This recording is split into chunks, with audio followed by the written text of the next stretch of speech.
It pulses too, 45 billion times a second, the exact frequency band the government set aside for cooking, not conversation.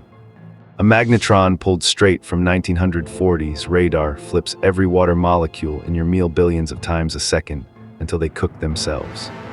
The only thing between that and your skull is the door's metal grid, holes far smaller than a single microwave wavelength.